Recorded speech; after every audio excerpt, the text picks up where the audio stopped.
All right, for the next half hour, 45 minutes, we're talking football. We're talking the National Football League. We're talking college football. Welcome to week 2 of Behind the Point Spread. I'm Travis Justice, and over the next half hour, 45 minutes, we'll be taking your phone calls, taking your comments. Speaking of comments, if you have comments, go ahead and leave them in the comments section on YouTube and Facebook, and we'll get to as many as we can. We can't get to them all because, well, we already have, we're 30 seconds into this thing, have 182 people and growing watching, so we'll get to as many comments as we can. If you do want to call the show, if Scott Spreitzer says something that piques your interest, or Dr. Rob, you can always give us a call at 402-593-5556. Let's bring in the men of the hour. It would be our Vegas insider, Scott Spreitzer. And Scott, Dr. Rob never disappoints, does he? Look at his handle tonight. Doesn't put his name up, just puts Cordell was better than Shedeur. That's facts. I think that's what the kids say these days. Rob, have you been on the YouTube channel this week? Comments are amazing. Oh my God. We should start doing a Colorado podcast because Colorado fans they're very active when it comes to following their team. I didn't know Colorado had that many fans. They've got 17 of them, and all 17 are commenting on the last show we did. Scott, I mean, we do a podcast every week, right? I know you're an avid listener of the Doc Talk podcast, and it ranges on YouTube and the audio, but this week's YouTube video podcast has been through the roof, and I would say most of it are Colorado fans. Absolutely crazy. Yeah, I again, like Rob just said, I didn't know how that. I don't want to, listen. Colorado fans buy picks too. Okay, so I got to be a little careful. But, I can remember back in the Big 8 days, and the early days of the Big 12, when half the stadium would be red in Boulder. So hey, it's good to see that they're vocal and they're reacting to these videos. I love it. And it's going to be really interesting to see which team recovers after whatever team loses this weekend in this game, because there's just so much hype behind it. It's either going to be, Dion, well, he's probably going to lose 7 or 8 games this year if they lose to the Huskers, and, the honeymoon is way over. Or it's going to be, all right, Nebraska went out there, all the hype this week. They've gotten some votes. They're, 26 to 32 in that range with the votes when it comes to top 25 voting. All this talk about Raiola and the Huskers are back based off a win over UTEP. This team, Nebraska, I mean, guys, they could be undefeated when they face Ohio State if they get past this game in Lincoln. It's interesting. A lot of people are watching on Twitter tonight, and we are live on Twitter because Dr. Rob Scott finally has a blue check mark. Dr. Rob finally has a blue check mark. Trav went sold out to Elon. I didn't sell out. He's giving Elon his $8. Yeah. No, I paid for the whole year up front because I got a better deal. I got $8 a month. I got it for $7 a month because I was able to buy the whole year at once. So got the bulk discount. That's right. Save myself $12. I'm all about saving money. Scott, real quick question, and I'm kind of diving into stuff right off the bat here, but it's kind of more of a general question about how sports work. How much does an impact, like you mentioned, a team like whoever loses this game, how they recover? Does Vegas factor that in when you're looking at games and you're coming up with your lines? I mean, it's interesting because the more I talk to you, the more it's actually metric based, it's data based, it's data analysis. How much does an emotional loss like this affect a team? I mean, do you guys, when you're looking at games, do you take that into consideration? I look, 95% of it to me is power ratings and the adjustments made off the last game. There's some thought that goes into it about, boy, is this team going to be in letdown mode? Let's say Colorado loses. Are they going to be in letdown mode next week? Will Nebraska have the same energy that we saw last week? Will the home crowd be as ecstatic as they were last week if they lose this game?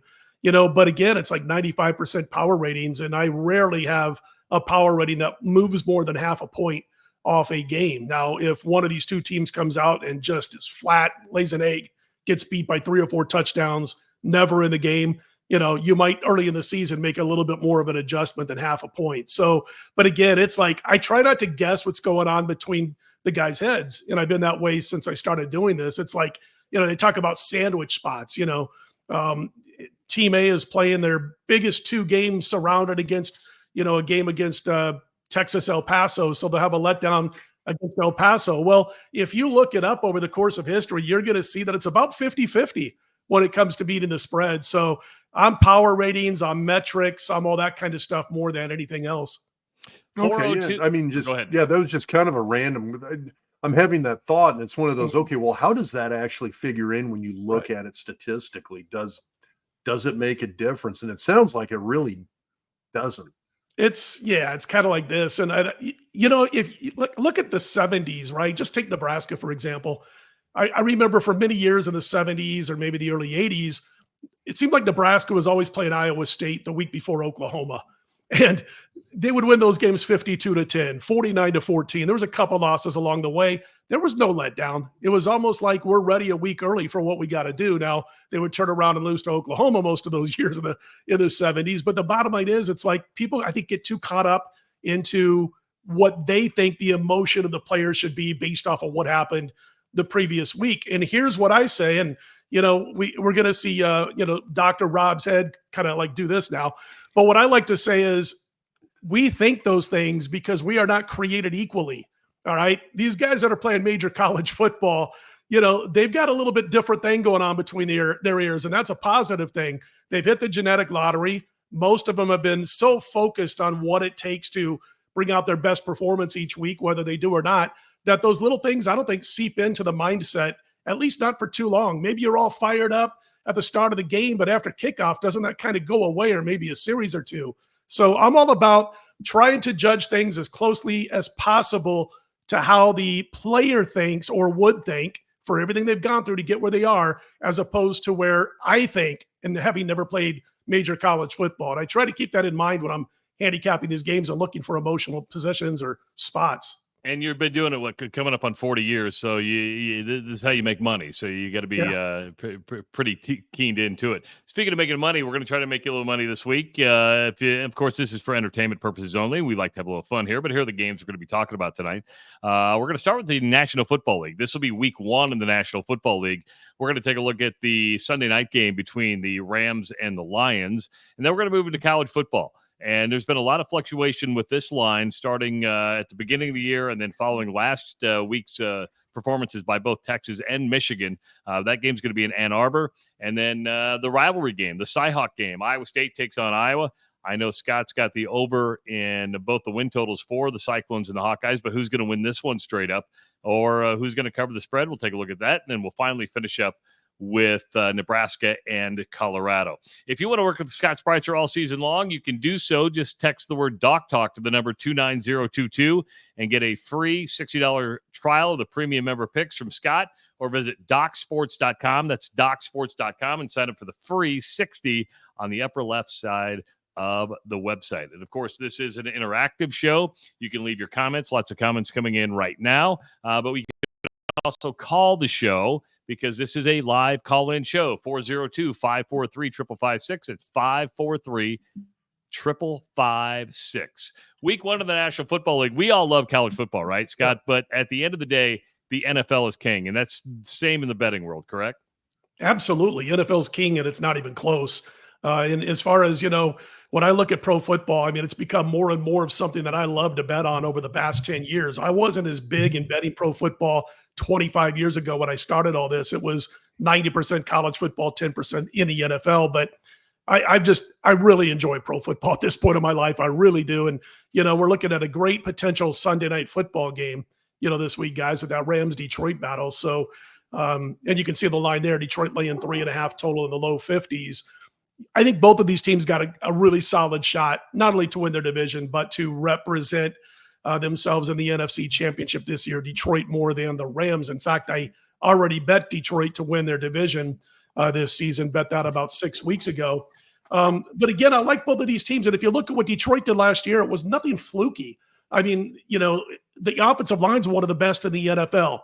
Both sides of the line of scrimmage, the coaching staff has had an incredibly quiet off season. I love quiet off seasons from good and talented football teams that are coached well. I don't want to hear this guy hasn't signed, that guy hasn't signed, this guy's pissed off because he didn't get the length of contract he wants and all that. Stop that stuff, man. I want to hear nothing, but, I want to be able to hear a pin drop, and that's what you've heard out of the Lions this offseason. The receiving unit is incredible. Amon-Ra St. Brown, of course, had him, by the way, on an over receiving total last year, and I think we cashed that like in week 13. But, Jared Goff, has St. Brown back to throw to. He's got Sam Laporta, the tight end, that probably doesn't get as much hype as he should. From Iowa. Iowa. Tight end you. Tight end you, absolutely. I should have mentioned that. I should have waited for you to say it. But anyway, listen, the one thing or the caveat with Detroit is they need to play a little bit better with their corners. But I did think that they addressed that for the most part of the offseason. I do lean towards Detroit here. That half a point always scares you off a little bit at 3.5. But they scored 24 points on the Rams in the playoff win last year, 24-23 final. And that Rams defense was in better shape than this Rams defense is going into this season. I think the Rams will take a game or two to be able to reach where they want to be. Offensive, you don't have Aaron Donald anymore, for one thing. Offensively, that front five, that offensive line, they took some bumps and bruises in camp, and I think that's going to harm them a bit here. Also, you've got Matthew Stafford, who's been dealing with a hammy. That scares me a little bit for the Rams this week. 5-6 weeks into the season, the Rams might win a matchup like this with Detroit, but I think Detroit gets it done on Sunday night, guys. Steve says, the wrong one. Here it is. Corey says, so you're saying the Lions have a chance? More than 10 million to 1, that's for sure. Wow. This is one of the teams to beat, no doubt about it. And again, it's funny to say how well this organization is being run, because 5-6 years ago, they were a laughing stock. But you get a coach who comes in who all the players are able to relate to, but it's not just, I like playing for this guy. It's like, I go out and I do the right things for this guy when I'm on the field. It's not so much buddy. And I like that out of this coaching staff. The players are all in. Amon-Ra St. Brown is almost an impossible cover no matter what kind of routes he decides to run. So I think this team has a very good shot. I bet them to win their division, and I think they'll be in the NFC Championship at the end of the year. So listen, wouldn't it be nice to see the Detroit Lions in a Super Bowl for once? I wouldn't mind. You know what? I kind of agree with you. And did you guys see the Dan Campbell Applebee's commercial today? It's classic. I have not. I love Campbell, though. Yeah, Campbell. I mean, it's different because you don't see a lot of NFL coaches doing this, but he's playing a waiter, right? And he takes his menu and he's talking to he sits down and he covers up his mouth and he's talking to the. But it's a good commercial. If you're watching on YouTube, Twitter, LinkedIn, just search after the show Dan Campbell Applebee's commercial, and I think you guys will be very much impressed. Now that's a late game. That's a night game on Sunday. So what this question actually translates into college football and the National Football League. Does the time of day affect the line? Say a noon game versus a night game. That comes from James. Okay, so this is an interesting question for me because I've got a huge opinion on this. Okay, well, let's start with Scott. Away. Oh, okay. You start, Scott, and then let's hear Rob's opinion. I'll give you the nerdy geek answer, and then Rob can give us the jock answer, all right, the guy who played the game. Okay. The nerdy geek answer is the guy who handicaps the games. And there's been a really massive myth for many, many years that said in the NFL that West Coast teams cannot play on the Eastern Seaboard with the early start time. So me and a buddy of mine, 35-year database, looked it up. We ran the numbers going all the way back to 1980 at the time. It was up until about 2019. So from 1980 to 2019, the actual case is that the West Coast team covered the spread more on the East Coast than did the East Coast team. And if the West Coast team played on the East Coast 2 weeks in a row, it was a 70% cover. So that huge myth that sounds so logical when it comes to the biological clock and all that kind of stuff was nothing more than a myth. The funny thing is around 2017, 18, I started putting this out there on every show I did. We'd talk NFL and I'd say it's nothing but a myth. Go on Twitter, X, whatever you call it, and say it's nothing but a myth. Here are the results. And yet people still to this day, well, they're a West Coast team playing on the East Coast and it's 10 a.m. West Coast kickoff time. Didn't affect the outcome as far as the spread has been concerned. So that's the handicapper version of it. Can't wait to hear what Rob says from his version. He changed your mind, didn't he? Scott's saying the numbers. Mind. Scott is saying the numbers do add up, so I can't argue with it.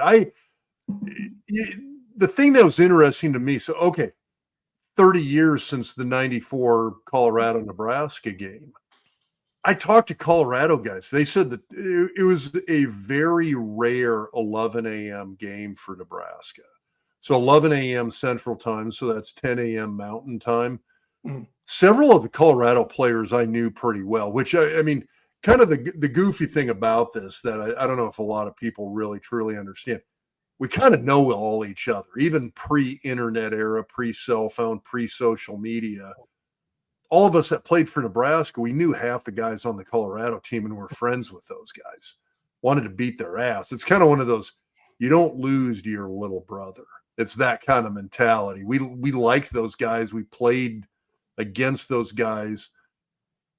So we talked with them every so often, and those guys said that early game time screwed them up. Now, the one thing I would say now, you talk about the NFL aspect. The one thing I would throw out there, and I don't have the numbers on it by each team in the league. I mean, this is a lot of data you'd have to track down. But when we played, so I was with the New York Giants. We had several West Coast games. I mean, we played Seattle a couple of times when I was in the league. We played San Fran in San Fran. The Arizona Cardinals were in our division. You had to play Arizona every year in Arizona because you did a home and away with everybody in the division. We would usually the NFL did a nice job of scheduling a lot of these games all together from a travel standpoint. So you would fly out to San Francisco and you would always spend a couple of days in San Fran before the game.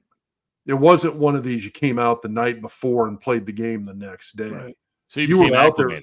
Yeah, you were out there a couple of days beforehand. You would find a local junior college D2, D3 school, and you'd go practice there for 2 or 3 days and then go play the game on their clock. Well, and in the college game, Scott, I think actually like Cal and Stanford are going to do that when they go to the East Coast. They're actually going to go like 2 or 3 days earlier to get acclimated to the time change and not do what normal teams do, and that is show up the day before, do a walkthrough, and then play the game. They're going to go out there a couple days early. Yeah. What I'm surprised is when they have back-to-back East Coast games, they're going to fly back and then go back. So I wonder if they're going to do that for because like the NFL's real good about, over the last several years now, not maybe in 1980 or 85, but nowadays, if a West Coast team has that rare back-to-back, 2 weeks in a row on the East Coast, if the Niners play at Miami this week and at the Falcons the next week, the Niners stay somewhere on the East Coast. They don't go home and then go back. And it'll be interesting to see if college football, like you just mentioned, these former Pac-12 teams. And we did that as well. I mean, you would fly out and you would go play San Francisco, and then they would put that Arizona game right after that. Or you would go play Seattle, and then you'd head down and play Arizona the following week. You would never leave the West Coast. You would stay out there the whole time. I can only tell you from my experience, having not played college football, but I can only tell you from my experience, I've flown from here to the Far East and Southeast Asia and been just as right at a party as I was when I left Las Vegas. So there you go. Because it's in your Vegas blood. It's in your Vegas blood. 402 anyway, dude. 402-593-5556. If you got a question, Owen's in the other room. He's ready to answer your phone calls. Let's dive into the college game, shall we? First game up on the docket. It's going to be a good one. Texas looked good last week, taking on Michigan. I'm not sold on the Wolverines. Texas is a 7.5-point favorite. The over-under at about 42.5. Scott, there's been some fluctuation on this, correct? There has been. It's been, well, if you want to go back to when the line first opened a couple months ago, it was 3.5. It was 5.5 before last week's games, and now it's 7, 7.5, 7.5, bouncing around. Most books at this point, as we cut this show, are sitting at 7.5. I thought the two most disappointing scores by teams that won their game last weekend, Michigan, of course, I thought that was the second most, eye-opening. And the number one most eye-opening was Oregon barely getting by Idaho 17-14 with about 6 minutes to go. They win by 10. That's another, analysis for another show. I think Oregon's going to have positive regression this week. I think Boise State's in a little bit of trouble. That Oregon total yardage and all that kind of stuff was so far ahead of what Idaho did. It was Dylan Gabriel goes 41 of 49 throws for about 400 yards in that game, yet somehow they only won by 10. As far as Michigan, it's 16-10 with about 6 minutes to go. They did not look impressive when it comes to the metrics or statistics against Fresno State. And I will say this about Fresno, they're going to be a decent football team this year.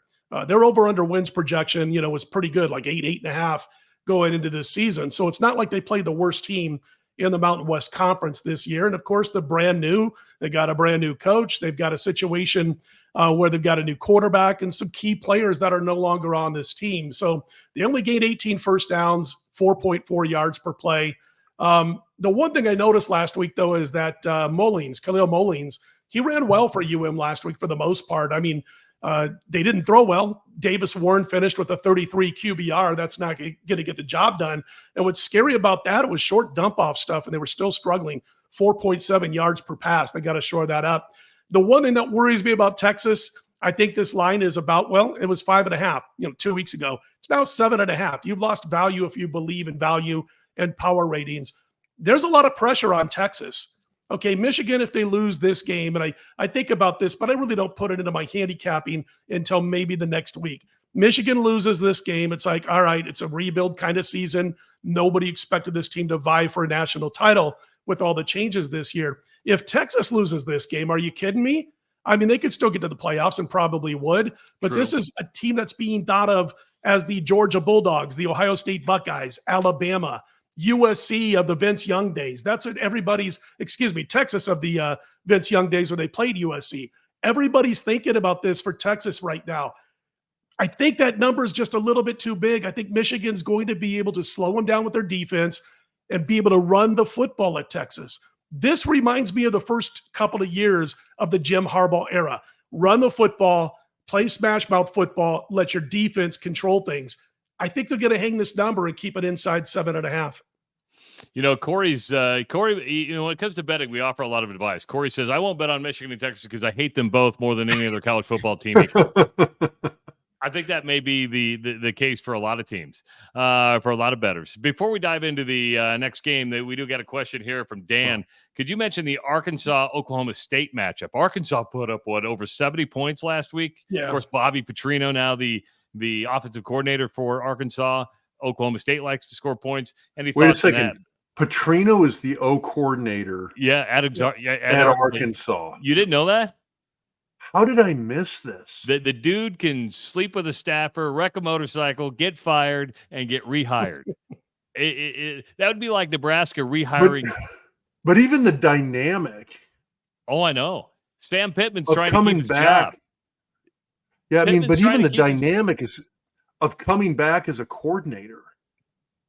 Well, is he that or was going to be? Well, he was going to be at UNLV, right, Scott? He was going to be at UNLV, yes. And then he took the UNLV job, and like 2 days later, bolted Vegas and went back to Little Rock. And we ain't complaining. He was going to be Barry Odom's. He was going to be Barry Odom's offensive coordinator, and he did. He took the job. He had an office on campus, and 24 hours later, he's taking the job with Arkansas. And Brennan Marion is going to be a head coach. Just remember that name, Brennan Marion. He's the OC for UNLV. He runs this go-go offense, and I like it. And there's no baggage. They won big last week too, right? Coach who's going to be a head coach soon. And UNLV won big last week, if I'm not mistaken. They went on the road and kicked the crap out of Houston, I'm happy to say. And it was never a game. I think the final was 27-7. It was a blowout that looked even bigger than the final margin of victory. They, got to a bowl game. Hey, man, when UNLV goes 9-5 and we're in a bowl game, I mean, we're like celebrating on the strip. It's like carrying the championship trophy down Las Vegas Boulevard. And there'll still be 10,000 people at the game. What's that? And there'll still only be 10,000 people. Well, they'll probably hit 30,000. Maybe not this week against Utah Tech, but they will when Syracuse comes to town. They'll get a few fans. But unfortunately, half of them will be from Syracuse. But anyway, as far as Oklahoma State and Arkansas, I like Okie State to win by 10 in this game, right around there. Listen, Oklahoma State, you got to give them credit, man. They go up against South Dakota State, who was looking for their 30th straight win or whatever it was. Yeah. Oak State knocks them off and does so, pretty impressively, 44-20. And I know Arkansas put up those gaudy numbers and they scored 70. It was Pine Bluff. It's one of the worst FCS programs in college football. So I think you got to factor that into the equation. I don't think Oak State's going to, beat this team by 17, 20 points, but I think a 10-point win by the time it's said and done, and not going to be shocked if Mike Gundy is coaching in the 12-team playoffs at the end of the year. All right, let's dive into the next game. We're going to look at the Iowa State-Iowa matchup. It's a Cy-Hawk showdown. Traditionally, these games are close. You go back to 2017, and really every game since, they've been close. No more than, I believe, 10 points, as few as a couple one-point games in there. Iowa is favored at home. This has gone up a little bit. That over-under, does another low-scoring game, Scott, at 35. Yeah, and I might have sent you the wrong number there, Travis. I'll put it on me. It's actually 3. It was Iowa the favorite. It was actually 2.5 earlier today, and I've seen some 3s starting to pop up. And I was doing a show earlier today, actually, about this game, and I was saying at the time, I'm kind of surprised it hasn't gone up to 3 from 2.5. Well, now it has, just in the last couple of hours. It's almost every book that I'm looking at in front of me. I got about 25 books in front of me, and almost every one of them has it at 3 at this point. The problem with Iowa State, and I like this team this year. I played over 7.5 wins for Iowa State. I played over 8 wins with the Hawkeyes. There was an 8 at the Circa here in Las Vegas, and jumped on that. I love being on those flat, even numbers when you're playing over and under, especially an over. If it gets to 8, they don't win anymore, I get my money back. So I love that when a lot of books had 8.5. But when I look at this game this week, I think the most outstanding stat of the entire week was the fact that North Dakota had a 23-play, 12-plus minute drive in their game against Iowa State. 23 plays, 12-plus minutes. And UND is a top 25 FCS program. So is Illinois State, but Iowa really got it together in the second half. 40 points. I went back and I looked and I saw what was it, the first time since September 16th of last year that Iowa hit 40. They did that against Western Mish. It was their second time in 37 games that they got to 40. The previous time was October 1, 2021 against Maryland. But I looked at this year's results. I looked at last year's where they hit 40. And here's the difference. So last year, the Hawkeyes get 41 against Western Mish. Iowa had 387 yards on just 4.6 yards per play. This year, 40 points, almost 500 yards, 7 yards per play. Last year, Cade McNamara, 9 for 19, 103 yards, 2 touchdowns, 2 picks. This year, 21 for 31, 251, 3 touchdowns, no interceptions, 6 yards per carry for the ground game.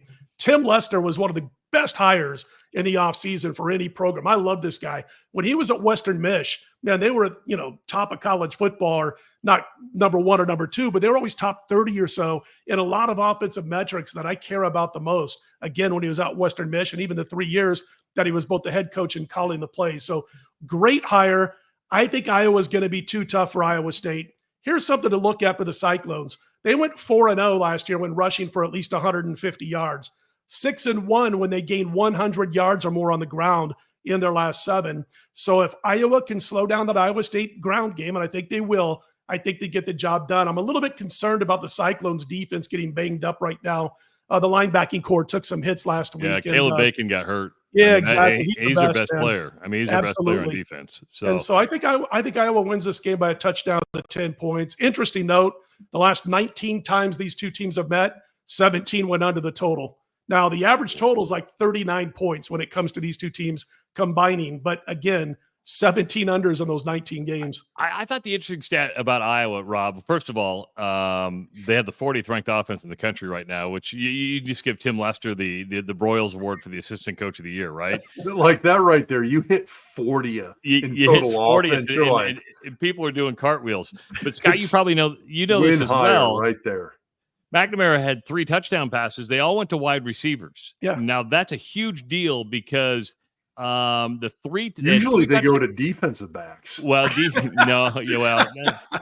Iowa has more picks than they usually have a pick a game. They had one last week, but I think last year alone only 3 touchdowns to wide receivers, and in 2022 only 2 touchdowns to wide receivers. So in one game, they equaled last year's total season and surpassed the season before to wide receivers. Maybe some of these guys who hit the portal wouldn't have left. Yeah. Well, true. Yeah, I'm just saying it's okay.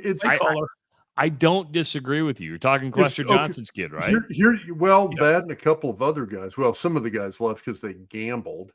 He didn't call me. I'm just making that clear. I'm going to hell for this. Okay, so here's my question: is Tim Lester's Iowa's next head coach?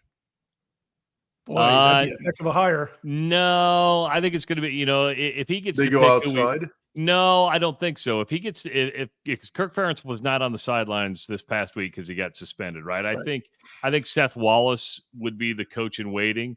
Who is that? He's their assistant head coach. And coaches what? God, is he special teams? I think. Okay, well, if he's a special teams coach, props to him then. But yeah, personally, I'd like to see him go outside because we see what happens when you promote from within. It doesn't work so well.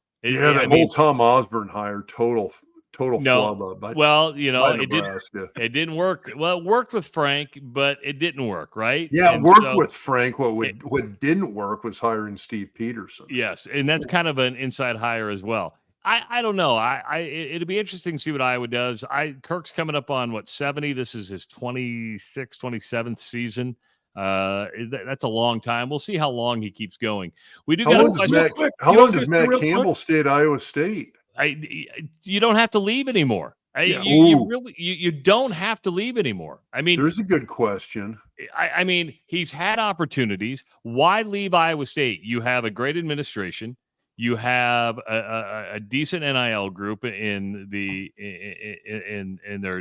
NIL group. You have great facilities, and the truth is, you're only going to leave for what? Alabama, a Notre Dame, something like that. I mean, there's not a lot of other jobs that you would go up to over Iowa State. Iowa State's in a pretty good position right now.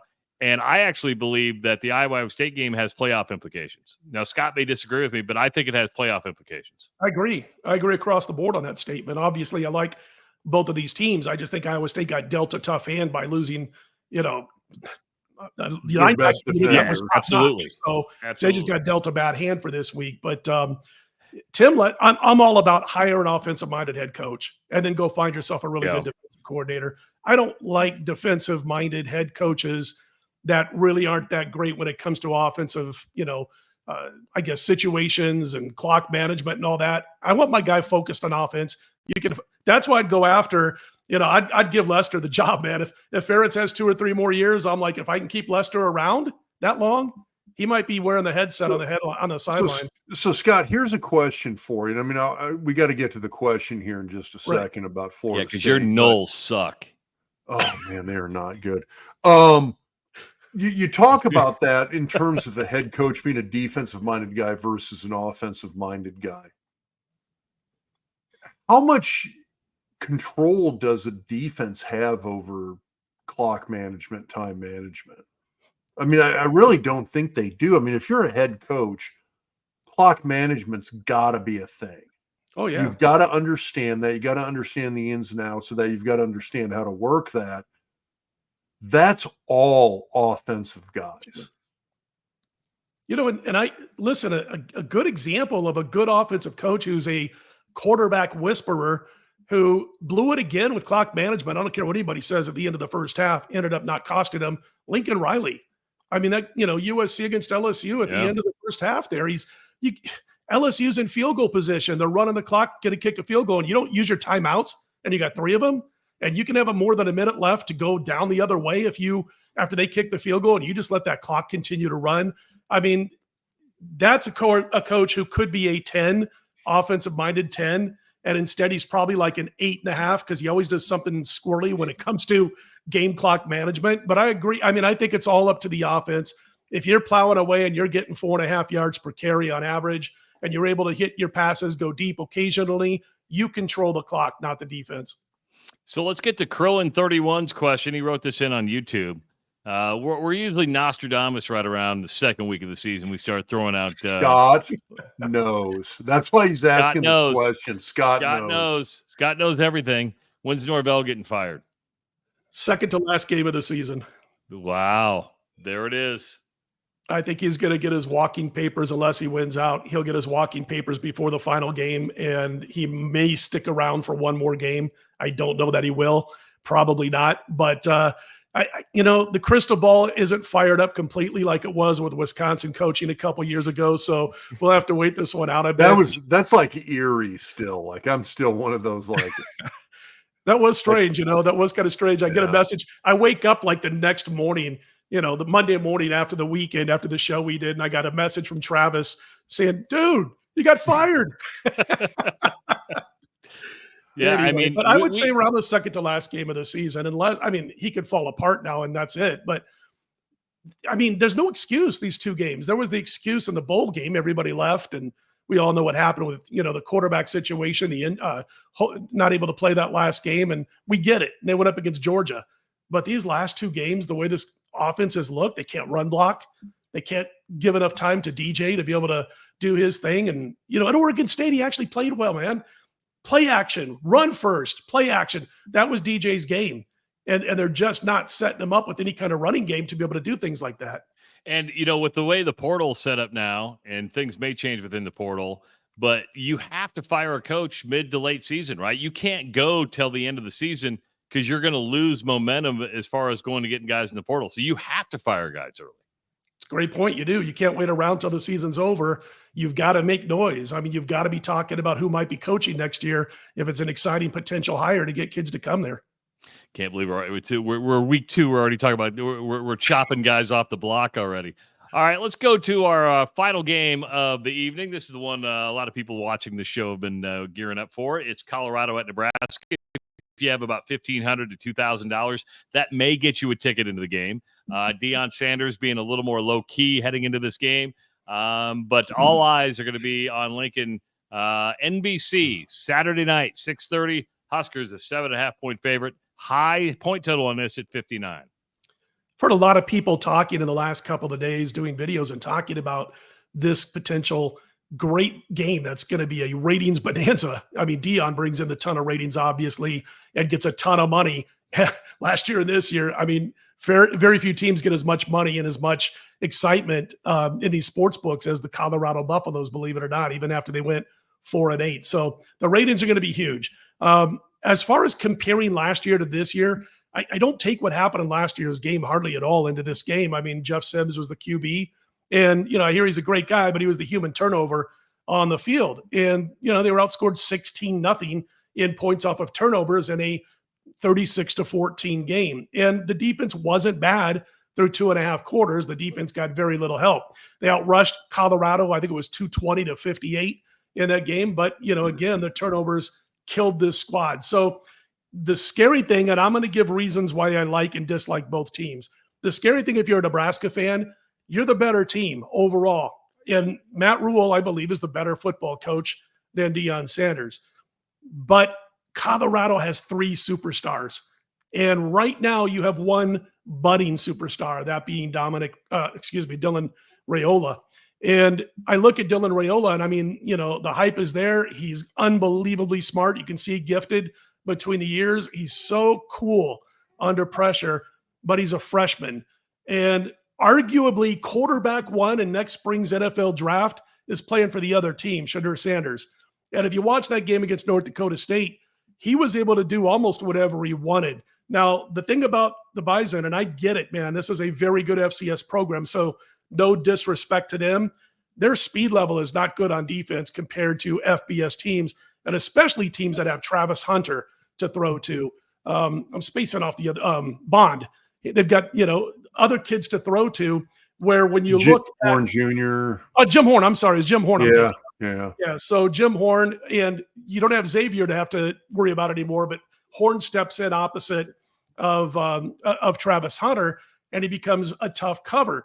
So Nebraska is much quicker than North Dakota State on defense. We do know that, but that's the caveat. You've got 3 superstars, including arguably the best football player in college football in Travis Hunter, one of the top 5. You could make that argument easily. As far as Colorado's concerned, didn't like the way they were coached for most of that game. And when they started to pull away, I was shocked that they kind of let North Dakota State get back in it. They almost won the game. They almost came back, had a chance to win. I said going into last week, that I like Nebraska, but there's no way I'm laying 27.5 until this team proves they can cover big numbers. And they did. I got to say it again this week. Nebraska is the better team. I think they should win this game by a touchdown. But until they can prove that they can beat, let's call them a quality opponent because of the individual players that Colorado has, until they can do that by more than 7 points, how could I back them? I'm not going to take the points of the Buffs. I'm going to wimp out here and say it's a pass for me, Colorado and Nebraska.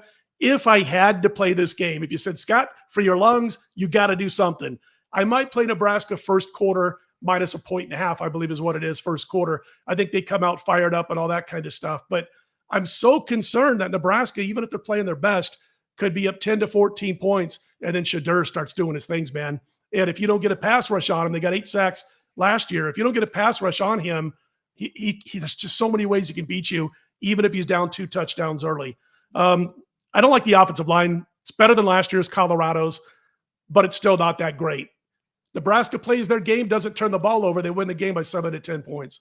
So I'm going to guess you're going to disagree with Steve's comment. And he says if Dylan makes his reads, checks his down right, I think he has more skilled players at receiver than and running backs than Sanders.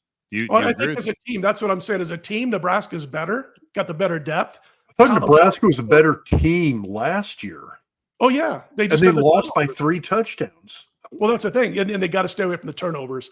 And so you've got these 3 great players, including Travis Hunter, including Shedeur, that we're going to be watching paying, getting paid to, well, they get paid to pay nowadays, all by the way.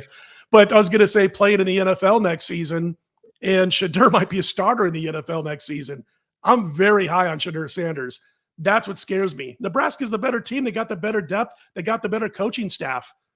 This is a team that if they win this game, they could be undefeated, as everybody knows, looking at the schedule when they take on Ohio State. If you want to get a breakdown of Shedeur Sanders, Dr. Rob did a Doc's Diagnosis presented by Centris Federal Credit Union on YouTube.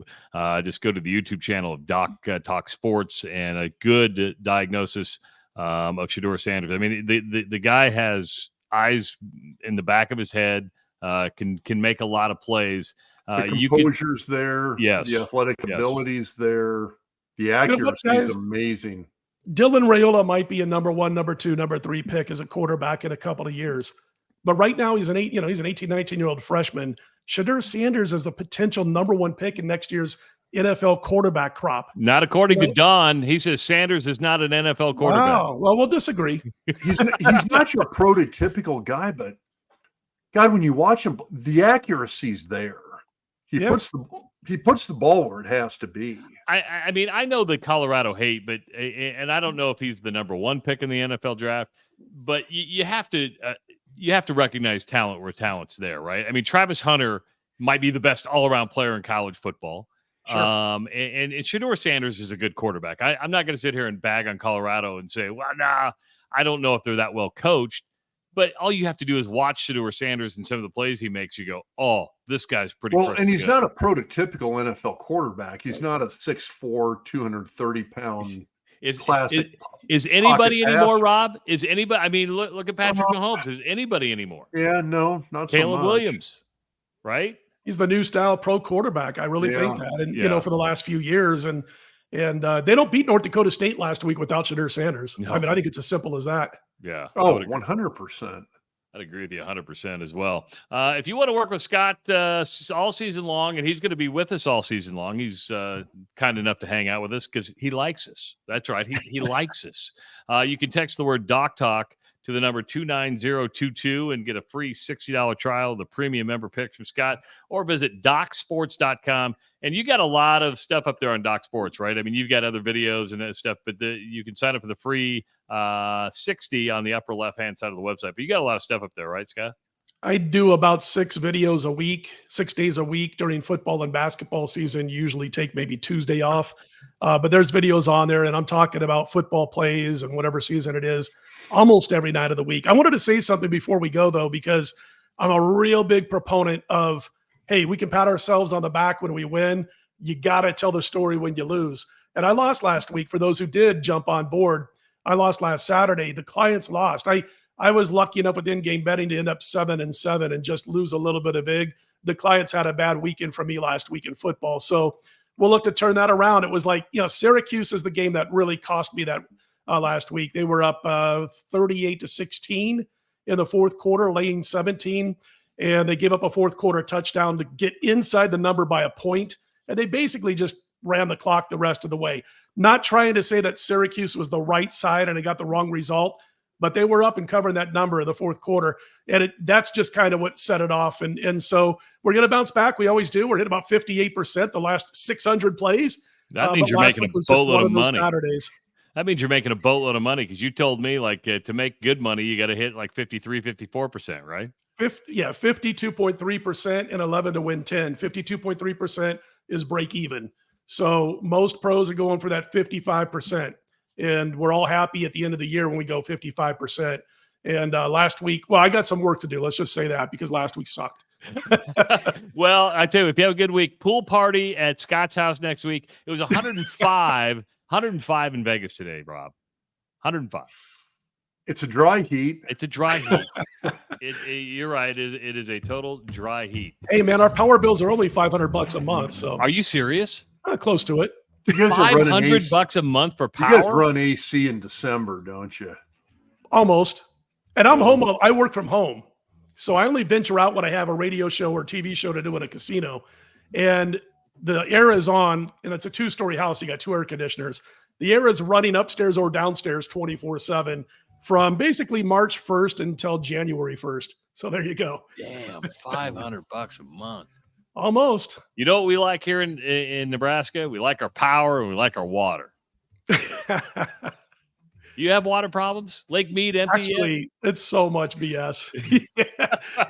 I'll be here for the rest of my life, and my kid and her kids, if she wants them here too. There's so much water, a reservoir under the strip. They don't talk about this. I'll tell you real quickly.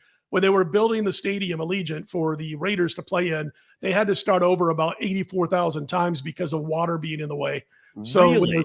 There's so much water under the strip and the reservoir and this whole Lake Mead scenario. Somebody's getting money somewhere. You guys know how that goes. Go figure. And it's Vegas, right? It's Vegas. Owen Justice was our producer tonight. He was answering the phone calls. Thank you, Owen. And remember, you can always call the show. We're going to be back next Wednesday at 8 o'clock. For Scott Spreitzer, he's Dr. Rob Zadisk. I'm Travis Justice. We'll talk to you next week on Behind the Point Spread.